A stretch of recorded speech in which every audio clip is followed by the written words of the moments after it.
بسم اللہ الرحمن الرحیم۔ آپ کے سوال کا یہ چوتھا ایپیسوڈ، چوتھی قسط ہے۔ آج جو میں نے 4 سوال منتخب کیے لوگوں کے، اس میں سے پہلا سوال یہ ہے کہ ہیوی ڈپازٹ پر گھر لینا کیسا ہے۔ شہروں میں عام طور پہ گھروں کو جو کرائے پہ لیتے ہیں، اس کا تو ایک مشہور معروف طریقہ ہے، وہ یہ کہ لوگ کچھ رقم ڈپازٹ کے طور پر بھروسے کے لیے رکھوا دیتے ہیں مکان مالک کے پاس، اور ہر مہینے کرایہ جو ہوتا ہے وہ ادا کرتے ہیں۔ ایک دوسری شکل ہیوی ڈپازٹ کی ہے کہ بڑی مقدار میں ایک بڑی رقم، خطیر رقم مکان مالک کو دے دی جائے اور وہ کرایہ کچھ بھی نہ لے، یا کرایہ برائے نام بہت تھوڑی رقم لے لے مینٹیننس کے نام پر۔ مثال کے طور پر کسی نے 11 مہینے کے لیے کسی کا مکان کرائے پہ لیا، اور وہ مکان کرائے پہ عام طور پہ 10,000 روپے مہینے پر ملتا ہے، لیکن اس نے ہیوی ڈپازٹ کے شکل میں مکان کو کرائے پہ اس طریقے سے لیا کہ اس نے 10 لاکھ روپے مکان مالک کو دے دیے، اور یہ کہا کہ میں ہر مہینے کرایہ نہیں دوں گا۔ تو اب مہینے کا صرف 500 روپے یا 1,000 روپے وہ مینٹیننس کے نام پر یا کسی بھی عنوان سے صرف اتنا ہی دیتا ہے۔ پھر جب 11 مہینے پورے ہوتی تو وہ پوری رقم جو اس نے دی تھی 10 لاکھ کی یا 5 لاکھ کی، وہ واپس لے لیتا ہے۔ تو اس میں لوگوں کو یہ نفع سمجھ میں آتا ہے کہ کرایہ دار کو کوئی پیسہ خرچ نہیں ہوتا، اور مکان مالک کا یہ فائدہ ہوتا ہے کہ مکان مالک ایک بار میں جب اس کو ایک خطیر رقم اس کے ہاتھ میں آتی ہے تو وہ کہیں انویسٹ کر دیتا ہے، تجارت میں لگا دیتا ہے، اس کا فائدہ حاصل ہوتا ہے۔ یہ جائز نہیں ہے، ہیوی ڈپازٹ پر گھر لینا کسی بھی صورتحال میں جائز نہیں ہے۔ جب آپ کو مکان کرائے پر مل سکتا ہے اور بے گھر ہو جانے کی پریشانی لاحق نہیں ہو رہی کہ آپ کو فٹ پاتھ پہ سونا پڑے گا، آپ گھر کرائے پہ لے سکتے ہیں۔ ہیوی ڈپازٹ پہ گھر لینا جائز نہیں ہے، یہ سود ہے۔ یہ قرض دے کر کے نفع کمانے کی ایک شکل ہے جو سود ہے، جو حرام ہے، اور لینے والا اور دینے والا دونوں اس گناہ میں شریک ہیں۔ گویا کہ اس نے مکان مالک کو پیسہ قرض میں دیا اور پوری رقم واپس لے لیا، اور اس قرض کے بدلے میں اس نے اس کے مکان کا فائدہ بھی حاصل کر لیا۔ یہ سود ہے، یہ سراسر ناجائز ہے۔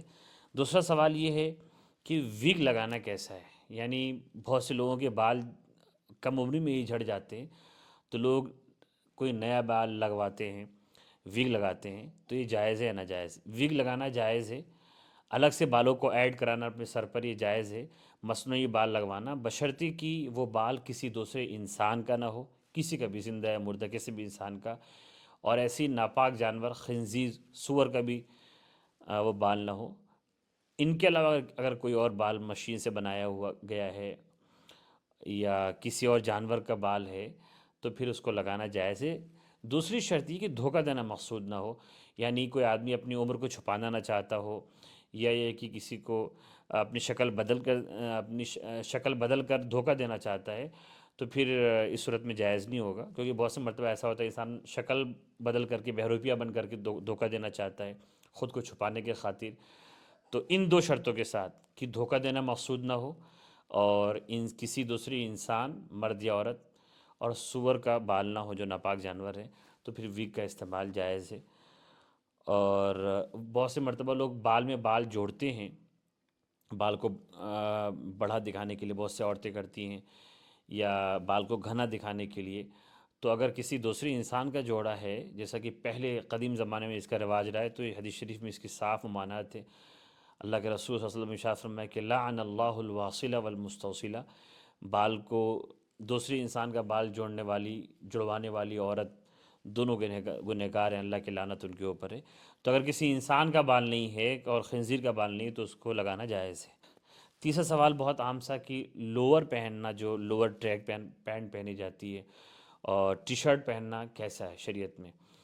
تو ظاہر ہے لوور پہننا اور مردوں کے لیے اور ٹی شرٹ پہننا، دیکھیں لباس کے بارے میں ایک بات ذہن میں رکھنی چاہیے کہ شریعت نے ایسا لباس تجویز کیا ہے کہ وہ سطر کو چھپانے والا ہونا چاہیے۔ سطر جو انسان کا ہے، جو شرمگاہ ہے، وہ اس کو ڈھانپے رکھنا، چھپائے رکھنا، یہ فرض ہے۔